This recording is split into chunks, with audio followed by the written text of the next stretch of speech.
മക്കളെ എല്ലാവർക്കും സൈലം ലേണിംഗിന്റെ പുതിയൊരു മലയാളം ക്ലാസ്സിലേക്ക് സ്വാഗതം. ശ്രുതി ടീച്ചറാണ്.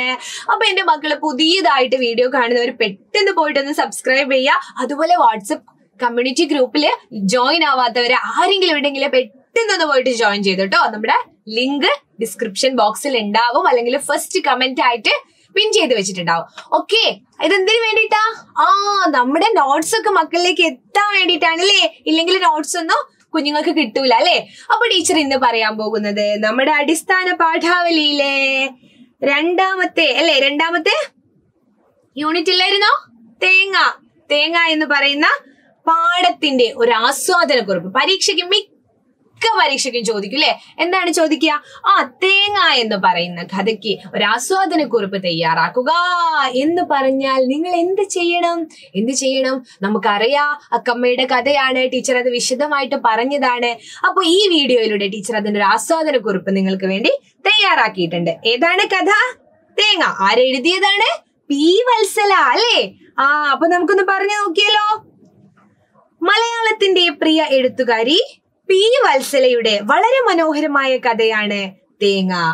നിഷ്കളങ്കമായ പ്രകൃതി സ്നേഹിയായ പെൺകുട്ടിയാണ് ആര്? അക്കമ്മ. സ്വന്തം ദേശത്തെ അവൾ അതിയായി സ്നേഹിക്കുന്നു. ഒരു പാവപ്പെട്ട വീട്ടിലെ കുട്ടിയായ അക്കമ്മയുടെ കുടുംബം മുന്നോട്ടു പോകുന്നത് അച്ഛൻ പണിയെടുത്തു കൊണ്ടുവരുന്ന തുച്ഛമായ വരുമാനം കൊണ്ടായിരുന്നു. അത് തികയാതെ വന്നപ്പോഴാണ് അച്ഛനും അമ്മയും അവളെ ബംഗ്ലാവിലേക്ക് ജോലിക്ക് പറഞ്ഞു വിട്ടത്. 10 വയസ്സ് മാത്രമാണ് പ്രായമുള്ളതെങ്കിലും ജോലിക്കാര്യത്തിൽ വളരെ ആത്മാർത്ഥതയുള്ള കുട്ടിയായിരുന്നു അക്കമ്മ. ബംഗ്ലാവിൽ എത്തിയപ്പോൾ തൊടിയിൽ വീണുകിടക്കുന്ന തേങ്ങകൾ എടുത്ത് സൂക്ഷിക്കാൻ വീട്ടമ്മയോട് അനുവാദം ചോദിച്ചപ്പോൾ പിന്നെ മതിയെന്നാണ് അവർ പറഞ്ഞത്. അക്കമ്മ ഒരു കൊച്ചു കുട്ടിയാണെന്നും അവൾ മഴ നനയരുതെന്നും അത്രയും തേങ്ങയേറ്റി നടക്കാൻ അവൾക്കാവില്ലെന്നും വീട്ടമ്മയ്ക്ക് അറിയാം.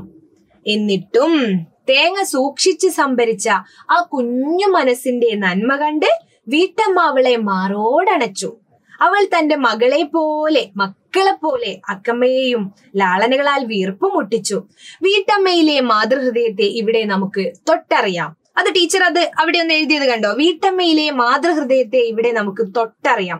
അങ്ങനത്തെ ചില പ്രയോഗങ്ങളൊക്കെ എഴുതി കഴിയുമ്പോഴാണ് ആസ്വാദനക്കുറിപ്പിന് ഒരു ഭംഗി കൂടുന്നത്. ബാക്കി നമ്മൾ കഥകളാണ് പറഞ്ഞത്. ഈ കഥയിലൂടെ നിങ്ങൾക്ക്, ഈ സംഭവത്തിലൂടെ നിങ്ങൾക്ക് എന്താണ് അവിടെ ഫീൽ ചെയ്തത്, മനസ്സിലായത് എന്ന് നിങ്ങൾ അങ്ങനെ എഴുതണം. ടീച്ചർ എന്തെഴുതി? വീട്ടമ്മയിലെ മാതൃഹൃദയത്തെ ഇവിടെ നമുക്ക് തൊട്ടറിയാം.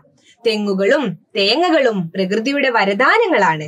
അക്കമ്മയ്ക്ക് അവ ഇഷ്ടവസ്തുക്കളായത് അക്കമ്മയ്ക്ക് പ്രകൃതിയോടുള്ള അടുപ്പമാണ് കാണിക്കുന്നത്. ടീച്ചർ പിന്നെ അക്കമ്മയെ കുറിച്ച് എഴുതിയില്ലേ.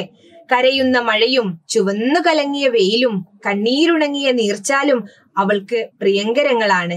തേങ്ങ മാറോടമർത്തി തേങ്ങാപ്പുരയിൽ കൊണ്ടു നിറയ്ക്കുന്ന അക്കമ്മയെ ഒരു ഭ്രാന്തിയായിട്ടാണ് ആര് കാണുന്നത്? നമ്മുടെ സംഗീത ചേച്ചി പറയുന്നില്ലേ, ആ പെണ്ണിന് ഭ്രാന്താന്നില്ലേ. എന്നാൽ മഴ നനഞ്ഞും വെയിലേറ്റും പുൽപ്പടർപ്പിൽ മറഞ്ഞും ആരാലും ശ്രദ്ധിക്കപ്പെടാതെ അനാഥമായി കിടക്കുന്ന തേങ്ങകളെ സംരക്ഷിക്കാത്തതാണ് ഭ്രാന്തെന്നാണ് അക്കമ്മ കരുതുന്നത്. അക്കമ്മ ഇതെന്താ ചെയ്തത്? ഒരു ഭ്രാന്ത് പോലെ അക്കമ്മ ഈ ജോലി ചെയ്യാണ്. ഈ 2 ഭ്രാന്തിനും വ്യത്യാസമുണ്ട്. ആ ചേച്ചി, സംഗീത ചേച്ചി എന്തായിരുന്നു പറഞ്ഞത്? പെണ്ണിന് ഭ്രാന്ത്, ആ മഴയത്ത് തേങ്ങയൊക്കെ എടുത്ത് ഇങ്ങോട്ട് കൂട്ടിയിടുന്ന് എന്ന് പറയുന്നില്ലേ. പക്ഷെ അക്കമ്മയ്ക്കാവട്ടെ ഇതിന് വല്ലാത്തൊരു ഭ്രാന്തമായ ഇഷ്ടത്തോടെ ചെയ്യുന്ന ഒരു കാര്യമായതുകൊണ്ടാണ് ആ 2 ഭ്രാന്തും തമ്മിലുള്ള ഒരു വ്യത്യാസം ടീച്ചർ പറയുന്നത്. ഒന്ന് അക്കമ്മ ഇഷ്ടത്തോടെ ചെയ്യാന്ന്, പക്ഷെ ഇതേ സമയം സംഗീത ചേച്ചിക്ക് അവൾ എന്തൊക്കെയോ ചെയ്യാണ് എന്നുള്ള ഒരു തോന്നലാണ് ഉണ്ടായത് അല്ലേ. വീട്ടിലെ പണി കൊണ്ടാണ് കൊച്ചുകുട്ടികൾ ജോലിക്കിറങ്ങുന്നത്. ഈ പാരഗ്രാഫിൽ ടീച്ചർ എന്താ ചെയ്തത്? എന്തുകൊണ്ടാണ് ഒരു വീട് അല്ലെങ്കിൽ ഒരു കുട്ടികളെ ജോലി ചെയ്യാൻ പോകേണ്ടി വരുന്നത് എന്നുള്ളൊരു കാര്യത്തെയാണ് ഈ കഥയിൽ നിന്ന് നമുക്ക് അത് കിട്ടുന്നുണ്ടല്ലോ അല്ലെ. അത് ടീച്ചർ എഴുതിയത്. വീട്ടിലെ പട്ടിണി കൊണ്ടാണ് കൊച്ചുകുട്ടികൾ ജോലിക്കിറങ്ങുന്നത്. കുട്ടികൾ ജോലിക്ക് ബംഗ്ലാവും ചുറ്റുപാടുകളും കണ്ട് അത്ഭുതപ്പെടുകയും വീട്ടമ്മയുടെ സ്നേഹം കണ്ട് അവൾ സന്തോഷിക്കുകയും ചെയ്യുന്നു. സ്വന്തം ഗ്രാമത്തെ പറ്റി അവൾ ഇടയ്ക്കിടെ ഓർക്കാറുണ്ടെങ്കിലും പട്ടിണിയെക്കുറിച്ച് ചിന്തിക്കാറില്ല എന്നാണ് പറയുന്നത്. എന്താണ് പറയുന്നത്? പട്ടിണിയെക്കുറിച്ച് അവൾ ചിന്തിക്കാറില്ല. എങ്കിലും മാതാപിതാക്കളെ ഓർത്ത് സങ്കടപ്പെടാറുണ്ട്. ഏത് കുട്ടിക്കും താങ്ങും തണലും അച്ഛനമ്മമാർ തന്നെയാണ് അല്ലെ? ഏത് കുട്ടിക്കും, നമുക്കൊക്കെ അങ്ങനെയല്ലേ? ടീച്ചർ അത് പറഞ്ഞിട്ടുണ്ടായിരുന്നു അല്ലേ നമ്മൾ ഈ കഥ എടുക്കുമ്പോ? എങ്കിലും വീട്ടമ്മയെ പോലെ ഒരു ഇറ്റു സ്നേഹം സൂക്ഷിക്കുന്നവരും ഈ ലോകത്തുണ്ടെന്ന് ഈ കഥ നമ്മെ ചിന്തിപ്പിക്കുന്നു എന്നാണ് പറയുന്നത് അല്ലെ? അങ്ങനെ പറഞ്ഞ് നമുക്ക് എന്ത് ചെയ്യാം? അവസാനിപ്പിക്കാം. അവസാനിപ്പിച്ചൂടെ?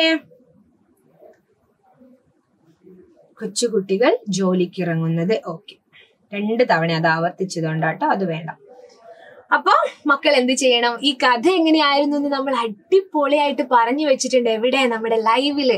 അപ്പൊ ലൈവ് എടുത്ത് നോക്കുകയാണെങ്കിൽ നിങ്ങൾക്ക് അതിന്റെ ഡീറ്റെയിൽസ് ഒക്കെ കിട്ടും കേട്ടോ. ഇപ്പൊ ടീച്ചർ പരീക്ഷയ്ക്ക് വരുന്ന നിങ്ങൾക്ക് എഴുതാൻ പറ്റുന്ന രീതിയിൽ ആസ്വാദനക്കുറിപ്പായിട്ടാണ് ഇത് തന്നത്. ഓക്കെ അല്ലേ? എല്ലാവരും ഓക്കെ അല്ലേ? അപ്പൊ മറ്റൊരു വീഡിയോയുമായിട്ട് ടീച്ചർ മറ്റൊരു ക്ലാസ്സിൽ വരുന്നതായിരിക്കും കേട്ടോ. ആസ്വാദനക്കുറിപ്പ് എങ്ങനെയാണ് എഴുതേണ്ടത്? അതിനൊരു തുടക്കം വേണം. അതിന് ടീച്ചർ എന്ത് എഴുതിയിട്ടുണ്ട്? ഇതാ ആ കഥയുടെ ഒരു ചെറിയൊരു ഇൻട്രോ പോലെ കൊടുത്തിട്ടുണ്ട് അല്ലേ? പിന്നെയാണ് ആ കഥയുടെ സംഭവം എന്താണ്, അതിന്റെ ആശയം എന്നൊക്കെ എഴുതിയത്. പിന്നെ നമ്മുടേതായ ഒരു അഭിപ്രായം എഴുതുന്നുണ്ട് അല്ലേ? അങ്ങനെയാണ് നമ്മൾ ഇത് അവസാനിപ്പിക്കുന്നത്. അപ്പൊ മറ്റൊരു ക്ലാസ്സിൽ മറ്റൊരു വീഡിയോ ആയിട്ട് കാണാം മക്കളെ. എല്ലാവർക്കും ബൈ ബൈ.